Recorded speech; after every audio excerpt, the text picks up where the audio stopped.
memproduksi alut di bidang alat angkut air dalam bentuk RIB, Rigid Inflatable Boat, RBB, Rigid Buoyancy Boat, dan beberapa alat apung lainnya.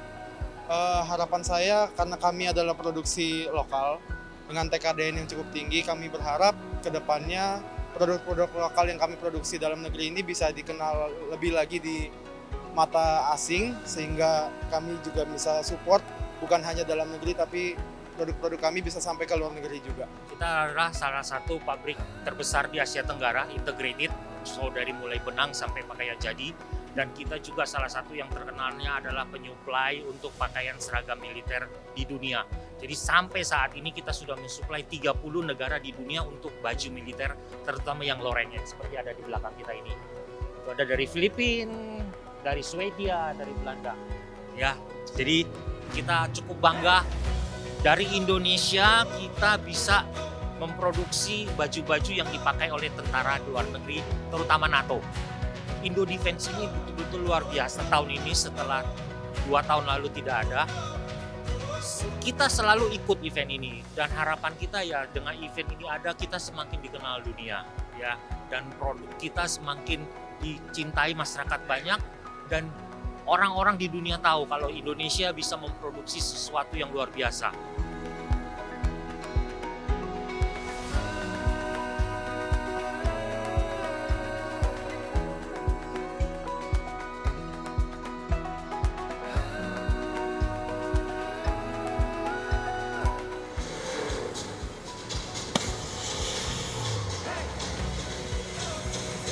Dengan kemampuan pertempuran jarak dekat, Sandra berhasil diselamatkan.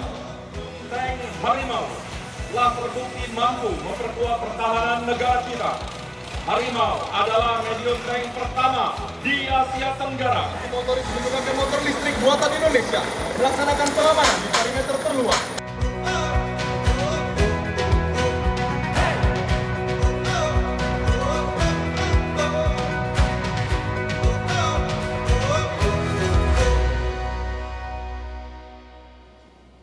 Ya, pagi hari ini saya baru saja meninjau Indo Defense 2022 bersama Pak Menteri Pertahanan, Pak Prabowo. Ini saya melihat bagus untuk promosi juga utamanya produk peralatan pertahanan dan keamanan. Dan juga yang paling penting adalah tadi saya sampaikan ke Pak Menhan, pentingnya kerjasama kita dengan perusahaan-perusahaan dari negara lain. Dan kita tahu semuanya perkembangan global yang perlu disikapi oleh industri pertahanan dalam negeri kita. Karena kita tahu indikasi anggaran pertahanan di negara-negara NATO di Timur Tengah dan juga di Asia Timur ini ada kecenderungan naik sangat drastis. Serta kemunculan teknologi-teknologi militer yang baru ini juga perlu kita ikuti bersama. Dan saya senang tadi sudah disampaikan oleh Direktur Utama Defense ID bahwa mereka mentargetkan untuk segera bisa masuk ke 50 perusahaan pertahanan kelas dunia. Tentu saja dengan produk-produk yang kita miliki sekarang harus dikembangkan sebaik mungkin. Saya rasa itu.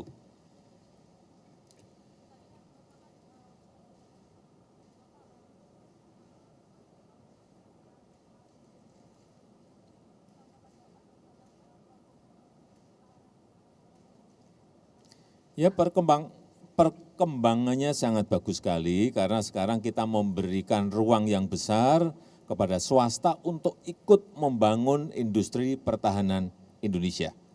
Entah itu sendiri, entah kerjasama dengan industri pertahanan dari luar negeri. Saya kira ini sebuah perkembangan yang sangat baik dan yang paling penting kita bisa mengadopsi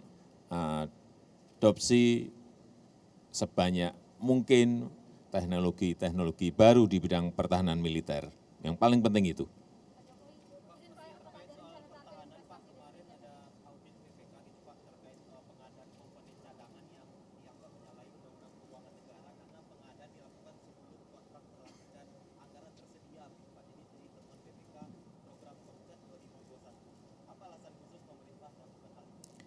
Temuan seperti itu di kementerian-kementerian itu selalu ada. Yang paling penting, prosedur administratif itu bisa dilakukan perbaikan-perbaikan. Dan saya sudah perintahkan kepada semua menteri dan tidak hanya satu urusan itu saja. Karena kemarin juga baru disampaikan kepada saya laporan untuk semester 1-nya. Dan temuannya banyak dan itu yang perlu dilakukan perbaikan-perbaikan dan juga menyampaikan semuanya kepada BPKRI.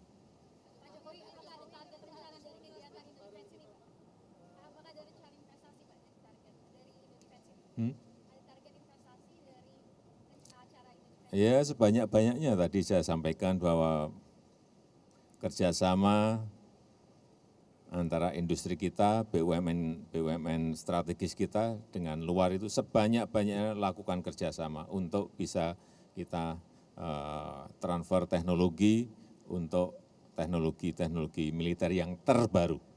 Ya, udah.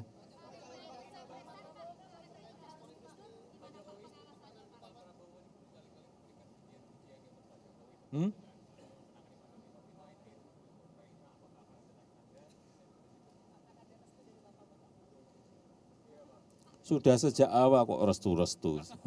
Sejak awal saya menyampaikan mendukung beliau. Apanya?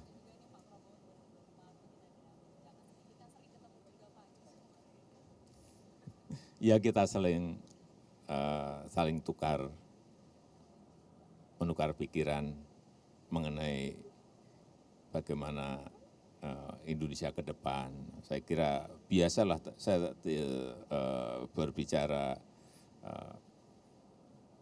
bukan sering ya, terlalu sering dengan Pak Menhan itu.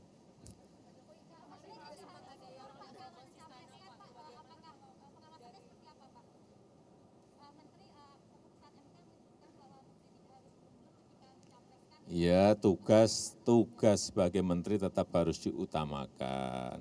Tetapi kalau kita lihat nanti mengganggu ya akan dievaluasi apakah memang harus cuti panjang banget atau tidak.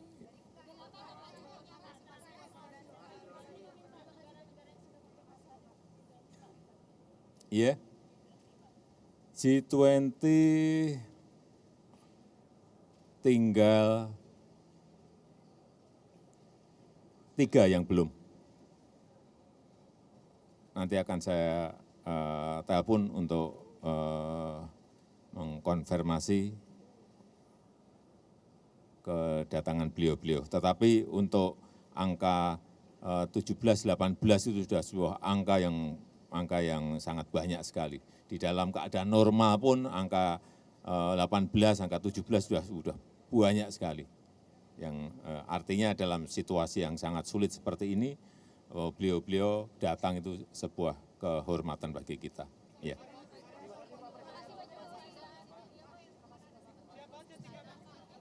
Terima kasih.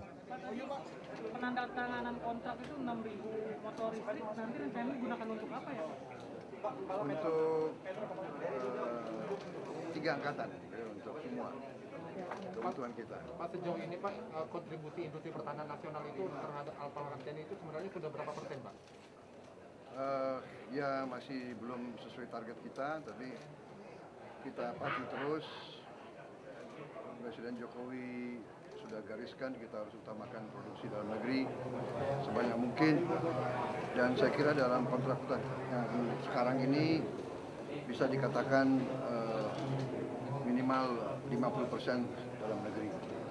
Pak, Indonesia siap-siap nggak Pak kalau nuklir Korea Utara ditembakkan Pak? Ya kita berharap tentunya tidak terjadi. Ya kita sedang mengadakan langkah-langkah semuanya untuk waspada. Langkah-langkahnya Pak Dubes Jepang bisa sampai Kalimantan Pak? Ya tadi kan Anda perhatikan nggak? Kita umumkan tadi kita akan bangun 27 atau kita sebetulnya totalnya nanti 27 rumah sakit. 27 ya? Betul Pak. 27 rumah sakit. Kita tambahkan dari waktu kemarin pandemi, dari WHO mengatakan Indonesia kekurangan 12.000 tempat tidur ya sebagai bangsa, yang sebenarnya kan tidak terlalu jelek ya, banyak negara jauh lebih dari kita. Tapi dengan kita bangun 27 rumah sakit ini, kira-kira kita akan penuhi hampir setengahnya lah, 5.000 tempat tidur, 6.000 tempat tidur. Pak. Jadi itu pun juga nanti kita akan mengadakan penataran-penataran. Ya kita bersyukur posisi kita, politik luar negeri kita kan dari dulu bebas aktif, kita tidak berpihak, kita non-blok, kita bersahabat semua negara. Jadi kita bersyukur bahwa kita bisa jadi mediator, kita bisa jadi penyejuk, kita ingin menjadi juru damai di mana-mana. Ada berapa alutsista Pak dibeli dari luar negeri Pak? Bagaimana? Ada berapa alutsista dari Indo Defense ini? Apakah ada Indonesia membeli alutsista dari luar negeri dari peserta pameran? Ya, tentunya kan sudah diumumkan. Sudah berkali-kali kita umumkan untuk alutsista yang teknologinya belum kita kuasai sepenuhnya, seperti pesawat tempur, ya, fighter itu kita sudah kontrak dengan Prancis, Rafale, kemudian beberapa senjata-senjata yang canggih kita harus terpaksa masih cari dari luar, tapi kita ingin memacu kerjasama. Jadi kita paksakan semua supplier dari luar harus kerjasama dengan industri dalam negeri. Bagaimana persaingan BUMN dan BUMS Pak? Kenapa? Persaingan antara BUMN dan BUMS karena Enggak, ada beberapa BUMS itu yang kita sekarang membuka untuk swasta boleh ikut dalam industri pertahanan. Ya. Untuk target 5 Maret besar bukan nanti Pak Jokowi bisa yakin Pak? Kenapa? Waktu Jumat kemarin ketemu Pak Jokowi di sana ngobrol apa aja Pak? Masa harus saya cerita? Jadi nggak apa-apa dong Pak, cerita apa Pak? Ya gimana? Apalagi? Pertahanan dong atau ada pilpres juga? Gimana nggak? Apalagi? Pak, total berapa Pak berarti Pak yang dibeli Indonesia Pak? Kenapa? Luar negeri.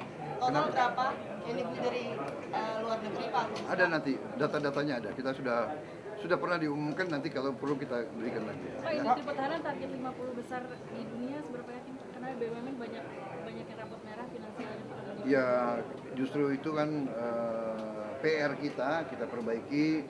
Sudah ada pergantian manajemen, kita optimis bahwa kita bisa memperbaiki kinerjanya, kita bereskan semuanya, dan insya Allah kita akan karena kita kan negara besar dan produksi kita juga cukup besar. Pak, tadi ada cukup besar ya Pak? Pak, dengan Ya, kita teknologi berjuang. nuklir gimana Pak? Kenapa? Teknologi nuklir apa Indonesia berminat Pak untuk pakai? Kita kan sudah mengambil keputusan jauh sebelum ini bahwa teknologi nuklir yang kita akan kembangkan atau yang kita ingin terus kembangkan adalah untuk kepentingan damai, untuk energi, untuk kedokteran, untuk membantu pertanian dan sebagainya. Ya, kira-kira itu. Pak, soal tadi Ya. ada arahan-arahan spesifik nggak Pak Presiden Jokowi mengenai tadi pas lagi pameran itu Pak? Iya, beliau terus memberi arahan agar industri pertahanan kita memanfaatkan kesempatan ini untuk link, untuk kerjasama dengan sumber-sumber teknologi yang maju di luar negeri. Kenyataannya bahwa teknologi pertahanan berkembang dengan pesat dan kita harus segera ikuti. Tapi ya kita berjuang keras, mudah-mudahan kita siapkan. Terima kasih. Pak, semuanya. tadi gimana Pak? Terima kasih. Terima kasih ya. Terima kasih.